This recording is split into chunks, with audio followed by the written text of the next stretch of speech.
We are reading this morning from the book of Deuteronomy, chapter 6, from verse 1. Deutéronome chapitre 6, à partir du verset 1. Voici les commandements, les lois et les ordonnances que l'Éternel, votre Dieu, a commandé de vous enseigner, afin que vous les mettiez en pratique dans le pays dont vous allez prendre possession. Voici les lois et les ordonnances que l'Éternel, votre Dieu, a prescrites, qu'on vous enseigne, afin que vous entrez dans le lieu où l'Éternel a indiqué que c'est le lieu du repos.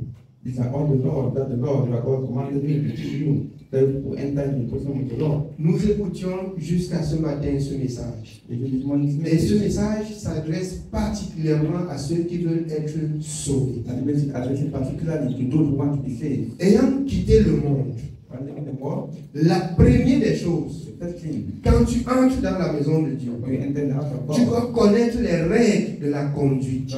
Tu dois connaître ce que tu dois faire et ce que tu ne dois pas faire. Et c'est pour cette raison que l'Éternel, après avoir retiré Israël de l'Égypte, qui aujourd'hui signifie le monde du péché, de la présence de Dieu, Dieu vous a retiré du monde pour sa maison, où vous allez être enseigné et avoir les bénédictions de la part de l'Éternel. L'Éternel en ce jour nous dit que nous devions connaître, comprendre, recevoir toutes les lois et les ordonnances. Mon bien-aimé, étant dans la maison de Dieu, si tu ne connais pas ce qui appartient à ta paix, c'est que même étant dans la maison de Dieu, tu dois être malheureux. Étant dans la maison de Dieu, tu dois être la risée et le mépris de tous les temps. Étant dans la maison de Dieu, tu dois être quelqu'un qui commande ta nourriture. Israël partait comme ça dans un lieu où la nourriture lui attendait. Toutes les bénédictions lui est attendues.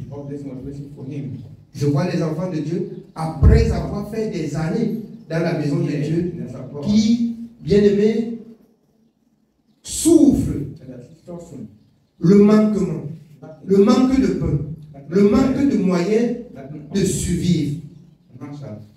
Quand Dieu a appelé Israël, c'était pas pour aller quémander dans le monde, mais il avait préparé un lieu où les plus meilleures nourritures de la terre sortaient pour Israël. Si dans la maison de Dieu aujourd'hui, tu ne manges que les restes, tu quémandes, et que après avoir passé beaucoup de temps devant la présence de l'Éternel, la parole de Dieu même fait même savoir des personnes qui aiment les autres par motif d'intérêt. Si tu cours encore après quelqu'un parce qu'il va te donner à manger, c'est que tu n'es pas un enfant de Dieu. L'heure où nous sommes arrivés, c'est de courir pour connaître les lois et les ordonnances et les mettre en pratique. Ça, c'est courir après le Seigneur et non après les hommes. Je cours après le Seigneur. Je ne cours pas après les hommes. Je cours après le Seigneur. Si l'Éternel est pour nous, que peut nous faire les hommes? N'est-il pas tout puissant pour pouvoir à nos besoins? N'est-il pas celui qui a dit, je ne vous délaisserai point, je ne vous abandonnerai point? Alors, je disais encore ce matin, la première des choses que l'enfant de Dieu doit savoir, c'est de connaître ce qui lui appartient dans la maison de Dieu. Ce qui t'appartient, c'est la vie que l'Éternel a prescrit devant toi. Il a frayé le chemin pour Israël, pour conduire Israël. S'il t'appelle aussi dans sa maison, c'est pour te conduire, c'est pour t'enseigner. Écoute d'abord.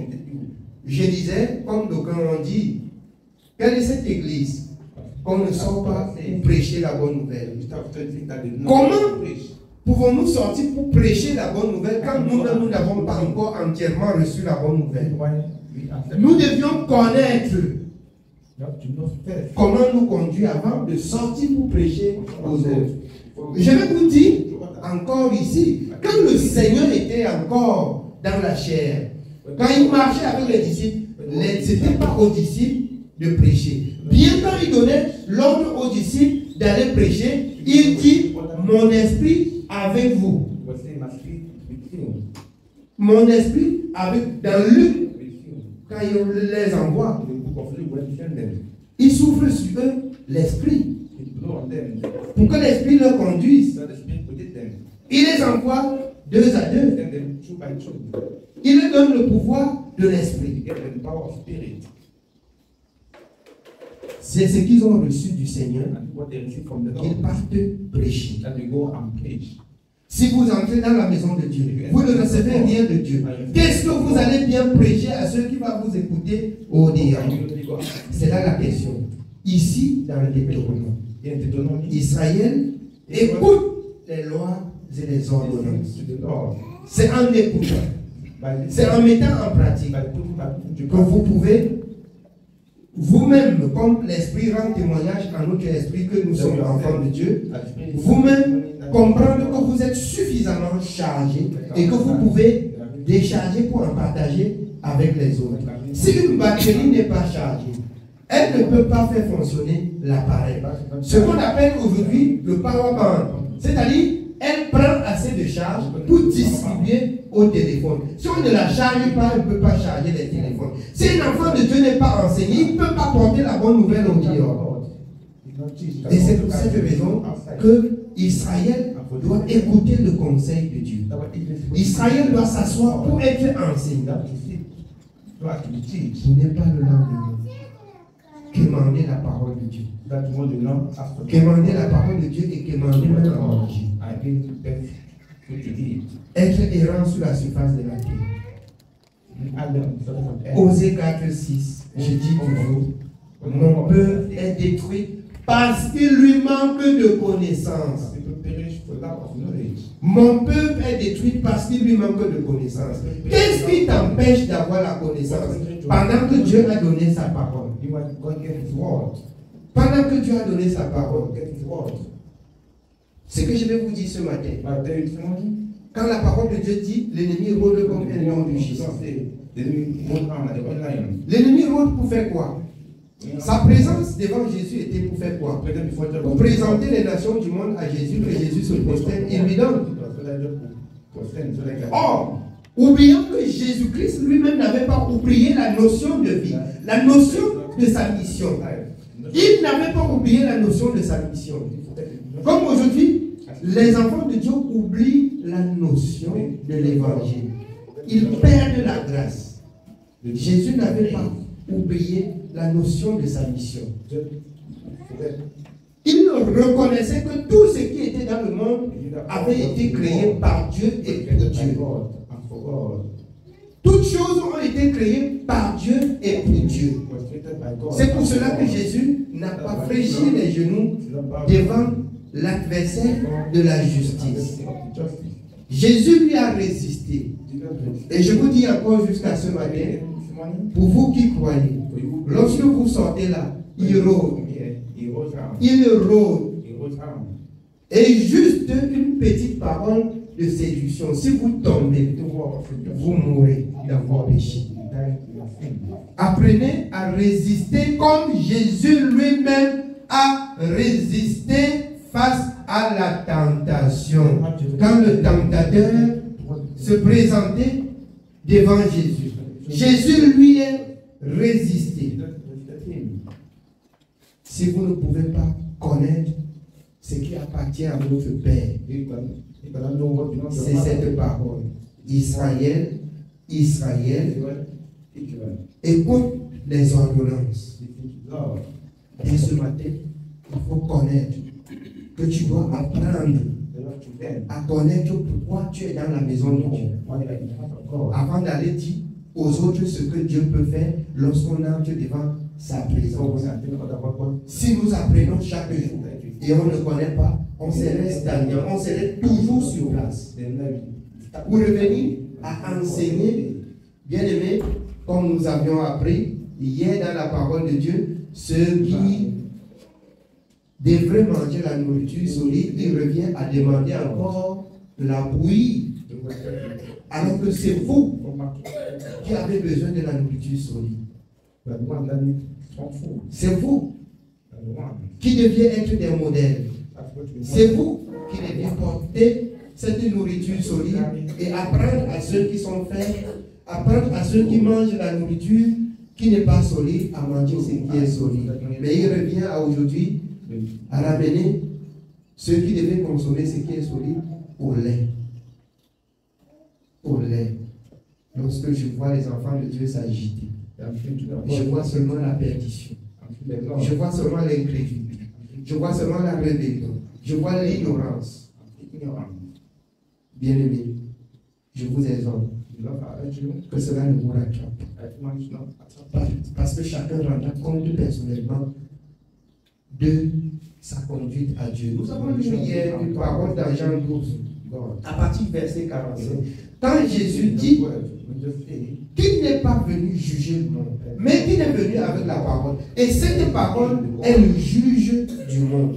La parole, sachez-le bien, la parole que vous écoutez chaque jour, c'est elle qui vous jugera devant Dieu.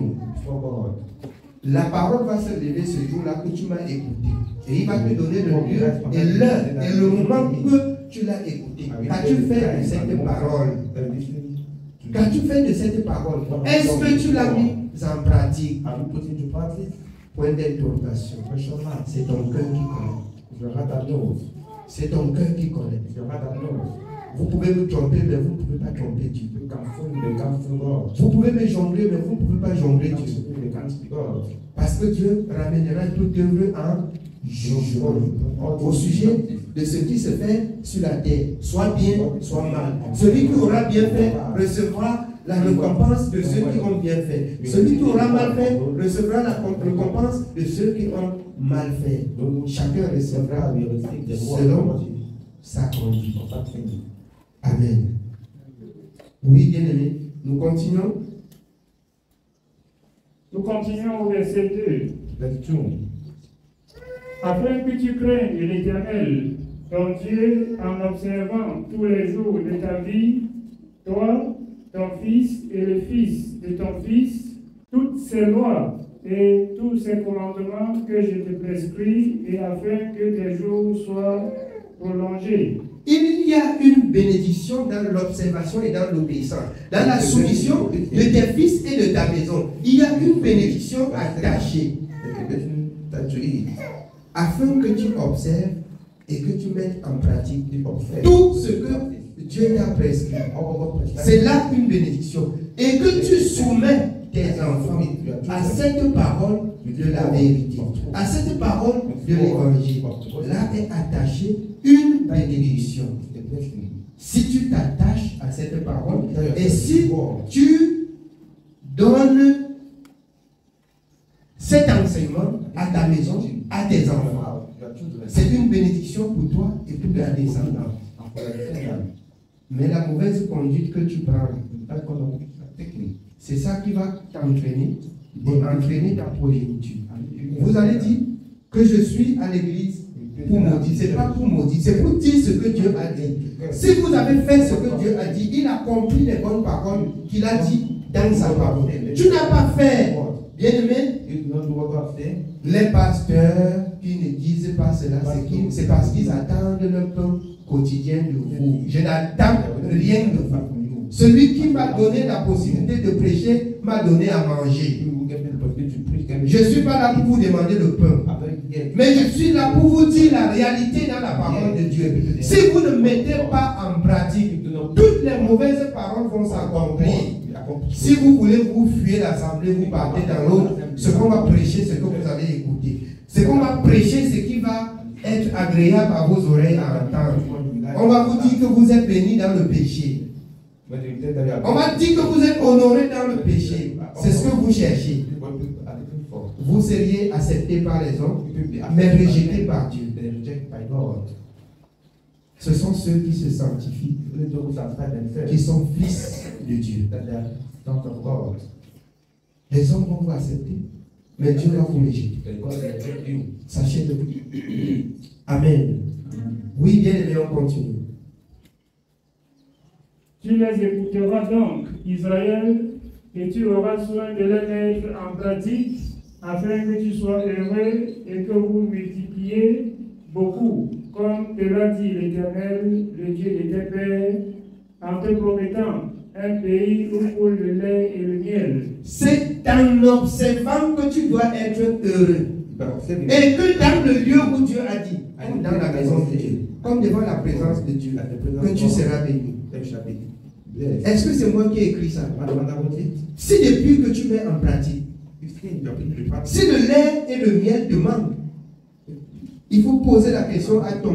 Il faut t'interroger. Il faut t'examiner toi-même. Parce que la parole de Dieu ne s'est pas accomplie. Si tu mets en pratique, ça va s'accomplir. Si tu manques encore de ces choses, c'est que tu n'as pas encore mis en pratique. Il y a quelque chose qui manque. Il y a quelque chose qui n'a pas marché. Dieu n'est pas un homme pour mentir. Peu importe ce que tu fais, peu importe où tu te trouves.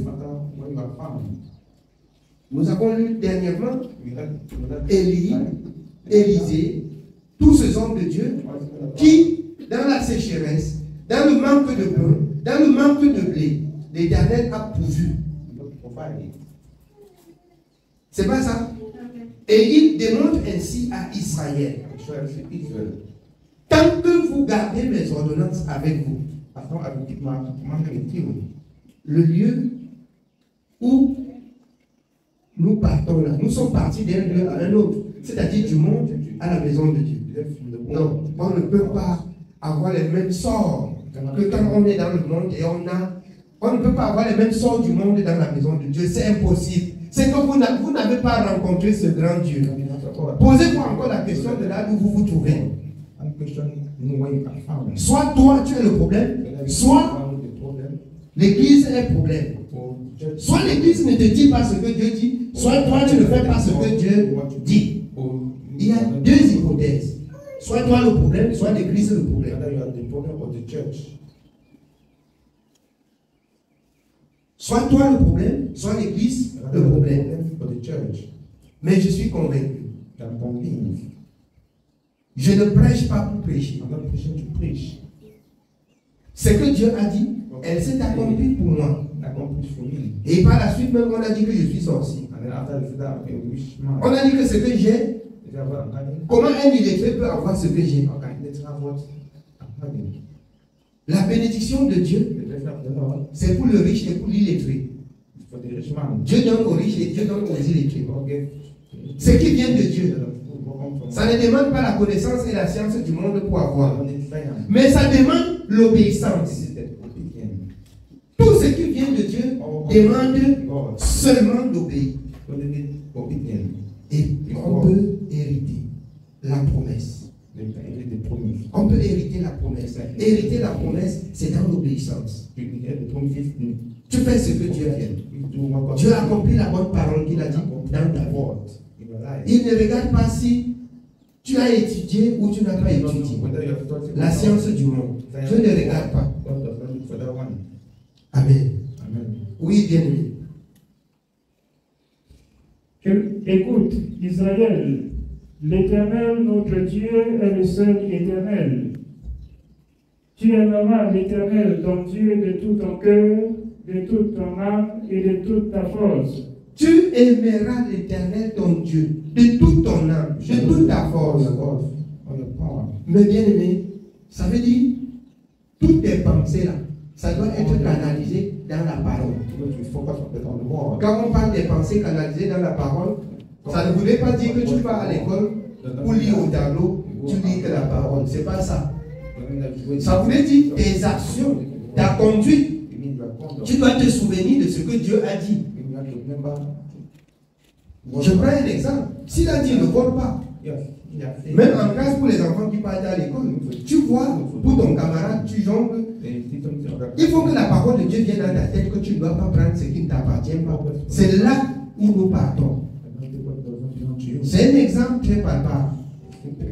Toutes tes pensées doivent être braquées dans la parole. Avant de poser des actes, souviens-toi de ce que Dieu a dit. Et tu pourras avoir la paix de Dieu. Tu pourras vivre la paix de Dieu. Tu pourras vivre le repos de Dieu. Tu pourras expérimenter. Tu pourras témoigner la bénédiction de Dieu dans ta vie. Je vais encore vous dire ce matin que ce n'est pas seulement Dieu qui donne les biens, qui donne la nourriture, même l'ennemi donne. Mais à la seule condition que c'est la part, c'est la maison pour te prendre et te mettre bien aimé dans la tombe, pour te prendre et te mettre en enfer.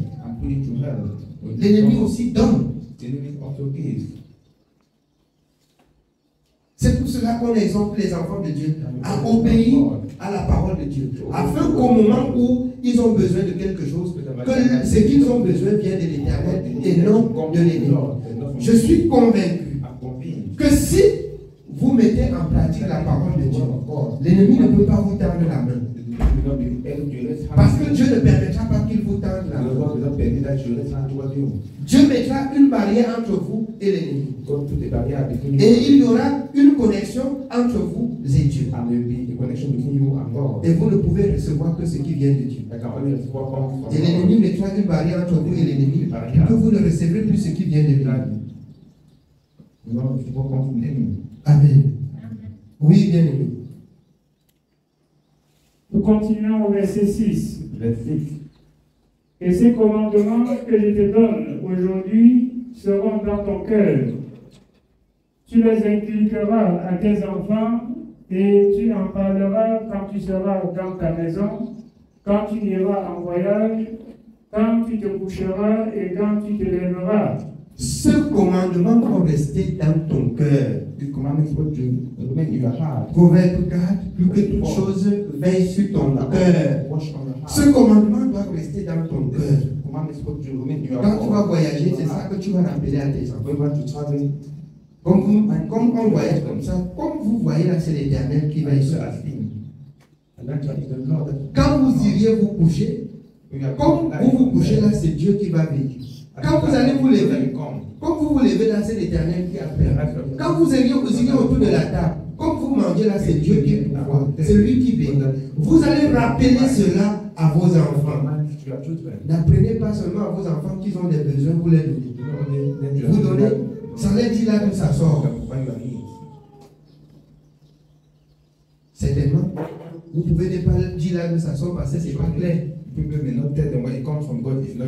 Parce que c'est pas clair. Si c'est clair, vous allez dire à vos enfants que ça sort. Je vais prendre un exemple. Le prostitué va dire à son enfant qu'elle s'est prostituée pour lui donner à manger. Ça va être difficile. C'est pas ça. Mais la bénédiction de l'Éternel et le travail de vos parents. Mais vous n'allez pas seulement dire, mais vous allez même prendre la main de l'enfant et amener dans votre lieu de service pour qu'il voie comment vous travaillez et que c'est le fruit du travail qu'il mange à la maison. L'enfant grandit en connaissant qu'il faut travailler pour manger. Il faut obéir à Dieu pour que Dieu soutienne. Il faut obéir à Dieu pour que Dieu bénisse. Voici les premières règles à connaître et à garder lorsque vous entrez dans la maison de Dieu. Si ce n'est pas construit ainsi, vous allez faire naufrage par rapport à la foi. Amen. Oui, bien aimé. Tu les lieras comme un signe sur tes mains, et ils seront comme des frontaux entre tes yeux. Tu les écriras sur les poteaux de ta maison et sur tes portes. L'Éternel, ton Dieu, te fera entrer dans le pays qu'il a juré à tes pères, à Abraham, à Isaac et à Jacob, de te donner. Tu posséderas de grandes et de bonnes villes que tu n'as point bâties, des maisons qui sont pleines de toutes sortes de biens et que tu n'as point remplies, des citernes creusées que tu n'as point creusées, des vignes et des oliviers que tu n'as point plantés. Lorsque tu mangeras et te rassasieras, garde-toi d'oublier l'Éternel qui t'a fait sortir du pays d'Égypte, de la maison des servitudes. Il y a aussi ici un problème. C'est le premier. C'est que dans la maison de l'Éternel, quand Dieu bénit les autres, Wenn Gott das sagt, ils oublient les règles ich vergesse oh, de la vie du Gott auch gleich. dans la maison de Dieu. Das ist Gott. Et ainsi, la pauvreté les poursuit. Wobei die Proteste beginnen. Dieu ouvre juste un Gott peu open, gediktet, et il te dit, voilà, n'oublie pas les instructions que je t'ai données. Je vais te dire, quand tu quittes la virgule seulement, la pauvreté te suit. Le manque de pain te suit. C'est que Dieu a dit qui va te remplir. Ça te quitte. Parce que toi, tu as quitté la part. Parce que toi, tu n'es plus attentif et vigilant à ce que Dieu a dit. Le manque de pain peut commencer à te surprendre. Et voilà comment ça part. Bien-aimé, Dieu étant miséricordieux, il te montre comment ça part un peu. Si tu peux racheter le temps pour te repentir et réparer, ça pourrait rester. La leçon, c'est que Ecclésiaste 7, 14, aujourd'hui, réfléchis. Réfléchis. Amen. Vous voyez, quand David a péché contre Dieu et qu'on lui rappelle son péché, il se repentit. Il se repentit. De Samuel. Je crois, de Samuel, c'est 14, 15, ou c'est 15, 14, un truc comme ça. Oui, si vous pouvez regarder Élie, chapitre 12, Chapter 12, de Samuel 12, 13. verse 13. Nous lisons 2 Samuel chapitre 12 au verset 13. David dit à Nathan, j'ai péché contre l'Éternel. Et Nathan dit à David, l'Éternel pardonne ton péché, tu ne mourras point. David ici a reconnu son péché devant l'homme de Dieu. Before God, Il dit, j'ai péché contre l'Éternel. I feel before the Lord. J'ai péché contre I l'Éternel. stand before the Lord. Et l'Éternel dit, Lord say, l'Éternel Dieu aussi te pardonne. God forgive you. Vous voyez les lamentations de David dans son 51, son 50.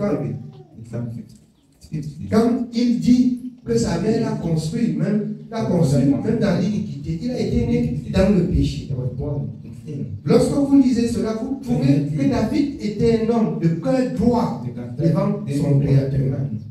Un homme juste qui reconnaît son état devant son Dieu.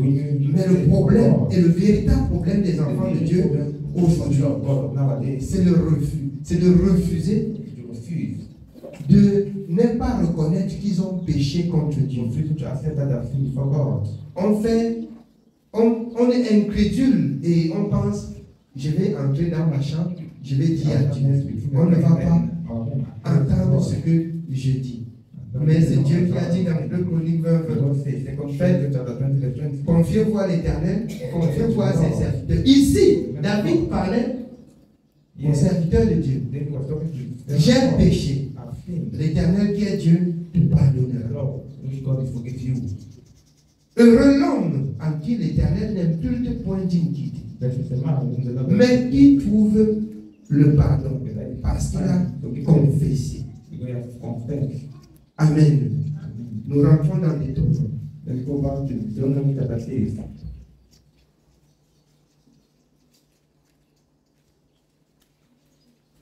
Deutéronome chapitre 6, nous continuons au verset 13. Verse 13. Tu craindras l'Éternel, ton Dieu, tu le serviras et tu jureras par son nom. Tu craindras l'Éternel ton Dieu, tu vas le servir et ne jurer que par son nom. Vous savez comment jurer par le nom de l'Éternel? J'ai appris quelque chose. Alors, quand tu as ça, je n'ai pas la grâce de Dieu. Par la grâce, j'ai eu ceci. Là, tu es en train de retourner la gloire à l'Éternel. En fait, toute chose concourt bien de ceux qui aiment Dieu. Et si tu es un enfant de Dieu et que tu reconnais que tout ce que tu as vient de l'Éternel, à tout bout de chemin aussi, tu témoigneras que ça vient de l'Éternel. Ça, c'est juré uniquement par le nom de l'Éternel. J'ai vu ça par la grâce. Par la grâce. Tout est grâce. C'est pour cela que l'apôtre dit, ne dites jamais, je ferai ceci le lendemain. Mais dites, si le Seigneur permet, je pourrais faire ceci et cela le lendemain. Parce que toute chose vient de l'Éternel pour ceux qui ont cru. Jurer uniquement par le nom de l'Éternel. J'ai compris avec le temps, nous quand on partait même à la religion, on avait un bien-aimé qu'on appelait Pierre. À la religion, on l'appelait que par la grâce. Parce que tu disais Pierre, bonjour. Il dit par la grâce de Dieu. Tout pour lui était par la grâce de Dieu. Pierre, tu vas manger par la grâce de Dieu. On l'appelait à l'église par la grâce. On l'avait surnommé par la grâce. Alors, lui, il voyait que toute chose, c'est par la grâce.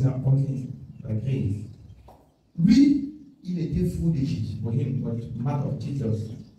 Lui, il était fou de Jésus. C'est celui dont je vous disais que, alors, pendant qu'il écoutait la parole de Dieu avec des casques à l'oreille, il voyait l'autre à la télé. Et il avait le livre devant lui. Je vais dire, vous n'allez pas que c'est le film. C'est ce qu'il faisait. J'ai habité avec lui. Pendant qu'il est en train d'écouter l'autre à l'oreille, il a le livre et il a la télé qui marche. Tout ça, c'est la parole de Dieu. Les trois. Nous, on se posait la question, Pierre écoute quel? Pierre écoute quel? Je vous dis en toute vérité, il pouvait s'enfermer là. Il passe la nuit, il passe le jour devant la télé, devant son livre et avec les écouteurs, jour et nuit. Je ne suis pas en train de bavarder. Je dis ce que j'ai vu. Je dis ce que j'ai vu. Il a vécu avec nous dans la cité où on était à Soma. Quand on a commencé la religion. Quand il marchait en route, tu le vois. On ne te dit pas seulement que voilà un enfant de Dieu. Il marche là, comme ça, comme ça. Si tu veux le bousculer, tu vois qu'il fuit. Même à l'église. Non, non, non. Les choses dans lesquelles les gens se refoulent, non, il n'est pas là. Les disputes là, il n'est pas là. Il ne dispute pas. Tu veux discuter, il fuit. Tu parles fort, il fuit. Voilà comment Pierre vivait. J'ai désiré le voir encore un temps, on m'avait dit qu'il est à Bafoussam. Ou que c'était comment. Mais à la seule différence, qu'il allait au-delà de ce qu'on peut attendre d'un enfant de Dieu. Il était dans le garage à Texaco, à l'aéroport, il dépannait les camions. Le patron, par moment, venait d'arracher avec le Caterpillar parce qu'il y avait, lui, il connaissait. Il y avait des pannes qu'il n'y avait que Pierre dans son garage pour dépanner. On demande un camion comme ça, là, ça fait pour. Il suffit que Pierre soit seulement là. Pierre dit changer telle chose et il parle. Et on change, ça marche. Il vous dit ce qu'on doit changer. Et c'est ça qu'on change, ça marche. Le patron menaçait souvent qu'il a fait ceci, il veut le chasser. Il dit que qu'il a. Après le patron se dit qu'on l'appelle, qui vient. Il a besoin de pied. Pourquoi je connais ça? Parce qu'on le cherchait souvent jusqu'à c'est moi qui frappe à la porte. Parce que quand tu l'appelles, il ne comprend pas. Il a les écouteurs à l'oreille. Il a le livre devant lui, la télé donc. C'est quand j'entends les bruits de la télé, je dis que Pierre est là-dedans. Je frappe. Tu dis Pierre, c'est quoi? Il dit, je médite. Je médite. Tu ne travailles plus, Pierre. Par la grâce, je travaille. Voilà. Sa vie était par la grâce. Sa vie était par la grâce. Un mécanicien renommé. Mais on rampe comme ça pour le chercher. Tout le temps que je vous dis qu'il passe dans la maison, là, il passe sans manger. Sans manger. Je vous dis la vérité, sans manger. Vous vous levez le matin comme ça, vous ne connaissez pas Pierre là-dedans. Il est là-dedans. Vous rentrez le soir, il est là. Pierre, tu fais, je médite. Il est là, écouteur, livre, télé.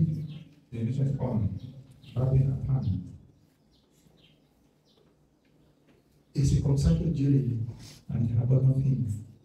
Il est allé à Bonanjo un jour. C'était au commissariat. Il y a un policier qui s'est levé et commencé à crier sur petit sorcier. Quand tu viens marcher, tu le vois, il fait comme ça. Il est en train de prier. Ah bon, j'étais tout le monde. Il est en train de prier. Pierre marchait en priant. Il entre même dans ton bureau, il va faire. Ce qu'on a appris à la religion là, Pierre marchait que sur la garde de l'autorité. Il marche avec autorité. Donc, à tous les niveaux là, pour lui, c'est le combat. À tous les niveaux, pour lui. S'il vient prendre sa carte d'identité, avant de venir là, le combat qu'il a fait en esprit, il vous trouve là. Là, si c'est là, vous allez lui donner. Si c'est là, vous allez lui donner. Il marchait toujours en prière. On est walking, praying. Je trouve que c'est une bonne vie. Mais seulement, on ne doit pas prier sans travailler. On ne doit pas aussi connaître et priver ceux qui ont besoin de nos services. Nous sommes là pour rendre service, bien-aimés, à tous. C'est pour cela que la parole dit dans Ecclésiaste 3 qu'il y a un temps pour toutes choses. Je peux fermer ma boutique une semaine, je mange. Mais est-ce que je fais du bien aux clients qui ont besoin de moi? C'est là le problème. Le problème n'est pas d'avoir de l'argent. Est-ce que je leur fais du bien? Donc je dois aller ouvrir que le temps que j'ai besoin de manger. C'est là l'interrogation. Non, je dois ouvrir le temps que les gens ont aussi besoin de moi pour leur travail.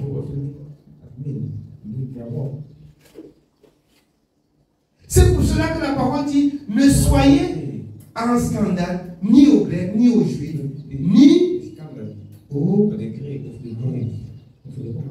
ni aux enfants de Dieu. Qu'on ne soit en scandale ni aux religieux, ni aux païens, ni aux enfants de Dieu. On va rendre ça service à tout un chacun selon la possibilité que Dieu nous accorde de rendre service. C'était bien, mais ce n'était pas orienté. C'était admirable, mais pas orienté. Il faut que ce soit orienté. Si tu pries, même en marchant, à tout moment, c'est bien. Prier, c'est bien. C'est quelque chose d'extraordinaire. Mais si tu t'enfermes ici, là, 3 jours, et qu'on a besoin, quelqu'un a besoin d'une pièce qui ne se trouve seulement que dans ta boutique, est-ce que tu as fait bien ou tu as fait mal? Tu me dis que tu ne veux pas l'argent. Ouvre la boutique, tu partages. Ouvre, tu partages. Si tu fais beaucoup de bien, ouvre, tu partages ce qui est un peu de trop chez toi.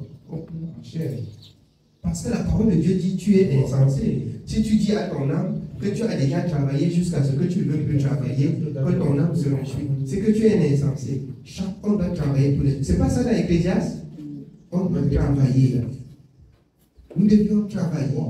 Travaillons pour nos âmes et travaillons pour rendre service à tous ceux qui sont autour de nous. Pour ne pas être un scandale à qui que ce soit.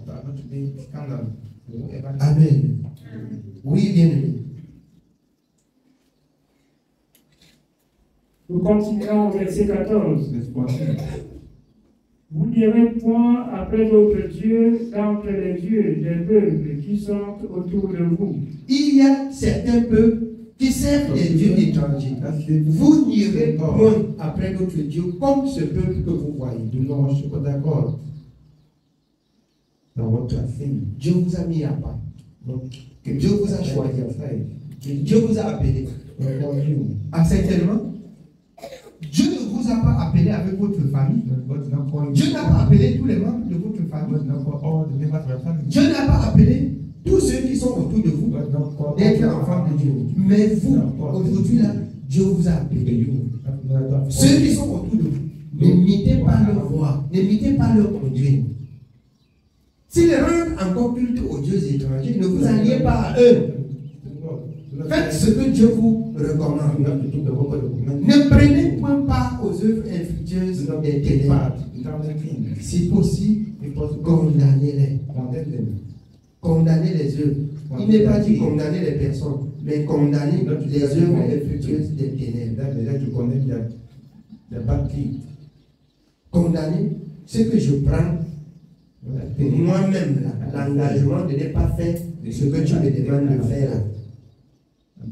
Je prends l'engagement, je dis non et je reste dans mon non.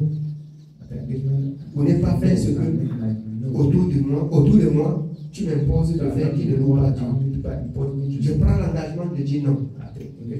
Non. Celui qui va soutenir mon nom, c'est Jésus. C'est Jésus qui soutient mon nom. Amen. Oui, bien. Car l'Éternel, ton Dieu, est un Dieu jaloux au milieu de toi. La colère de l'Éternel, ton Dieu, s'enflammerait contre toi et il t'exterminerait de dessus la terre. Si tu vas servir d'autres dieux, depuis le matin, comme il t'a donné les instructions, que tu dois observer, écouter et garder ses commandements. Si tu t'engages à aller vers d'autres dieux, sa colère va s'enchaîner directement contre toi. Et toutes les mauvaises paroles vont s'accomplir. Amen. Oui, bien.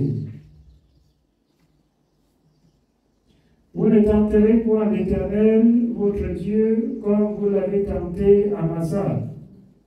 Mais vous observerez les commandements de l'Éternel, votre Dieu, ses ordonnances et ses lois qu'il vous a prescrites.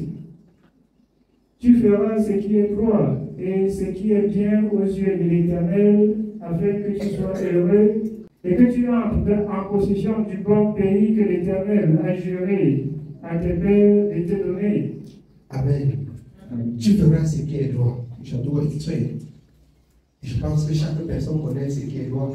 Quand tu fais ce qui est mal, quand tu jongles, quand tu fais des choses que c'est difficile de dire à quelqu'un, toi tu sais que c'est mal, tu sais que c'est pas droit, tu sais que c'est tordu. Tu feras ce qui est bien. Qu'est-ce qui est bien? On trouve ce qui est bien où? Chaque personne connaît ce qui est bien. Le Seigneur dit dans sa parole, même le bandit, quand il part voler, il connaît que c'est mal, c'est pourquoi il se cache. S'il ne connaît pas que c'est mal, pourquoi il se cache? S'il ne connaît pas que c'est mal, il vient la nuit, pourquoi? S'il ne connaît pas que c'est mal, il vient quand il n'y a personne, pourquoi? Parce que Dieu a mis dans le cœur de l'homme. Dieu a mis dans le cœur de tout homme la connaissance du bien et du mal.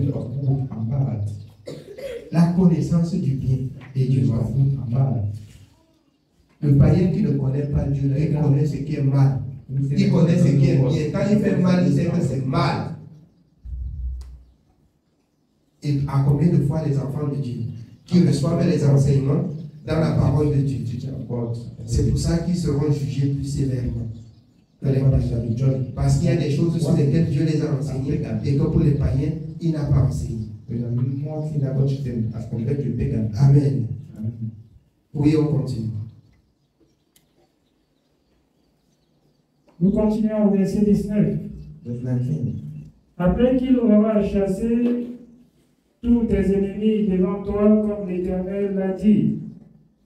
Lorsque ton fils te demandera un jour que signifient ces préceptes, ces lois et ces ordonnances que l'Éternel, notre Dieu, vous a prescrits, tu diras à ton fils, nous étions esclaves de Pharaon en Égypte, et l'Éternel nous a fait sortir de l'Égypte par sa main puissante. Nous étions esclaves dans le monde. Nous étions esclaves dans le monde. Instruits et enseignés par les coutumes des nations du monde. Mais l'Éternel a usé de pitié. Il nous a parlé. Et nous voici dans la maison de l'Éternel. Et c'est pour cela que je vous enseigne les voies de l'Éternel pour que vous craignez Dieu. Regardez vous-même le bien que Dieu nous fait. Si vous restez dans ce que Dieu a dit, c'est ainsi que vous seriez bénis. Mais si vous vous détournez de ce que Dieu a dit, c'est ainsi que vous allez souffrir de ce que nous avons souffert dans le monde. Dites-le à vos enfants. Amen. Oui, bien aimé. Nous continuons au verset 22. L'Éternel a opéré sous nos yeux des miracles et des prodiges grands et désastreux contre l'Égypte, contre Pharaon et contre toute sa maison. Et il nous a fait sortir de là pour nous amener dans le pays qu'il avait juré à nos pères de nous donner. L'Éternel nous a commandé de mettre en pratique toutes ces lois et de craindre l'Éternel, notre Dieu, afin que nous fussions toujours heureux et qu'il nous conservât la vie comme il le fait aujourd'hui. Dans votre bonheur, écoutez ce matin, votre bonheur dépend de comment vous avez pris la parole de Dieu. Afin que nous soyons toujours heureux. Votre bonheur dépend de comment vous avez pris la chose que Dieu vous a enseignée. Là, votre bonheur dépend de comment vous avez reçu. Au cas contraire, vous allez souffrir. N'accusez pas Dieu. Accusez-vous vous-même. De ce que vous n'avez pas fait ce que Dieu a dit, et la souffrance vous a envahi. Amen. Verset 25. Nous aurons la justice en partage si nous mettons soigneusement en pratique tous ces commandements devant l'Éternel, notre Dieu, comme il nous l'a ordonné. Nous aurons la justice en partage si nous mettons soigneusement ce commandement en pratique. Et nous aurons la justice en partage. Dieu te justifie dans ce que tu as mis en pratique, recommandé dans sa parole. Amen. Que le Seigneur soit béni. Nous allons racheter le temps, parce que si l'Éternel nous est favorable, on ira aussi dans les eaux du baptême. Amen. Que Dieu nous bénisse.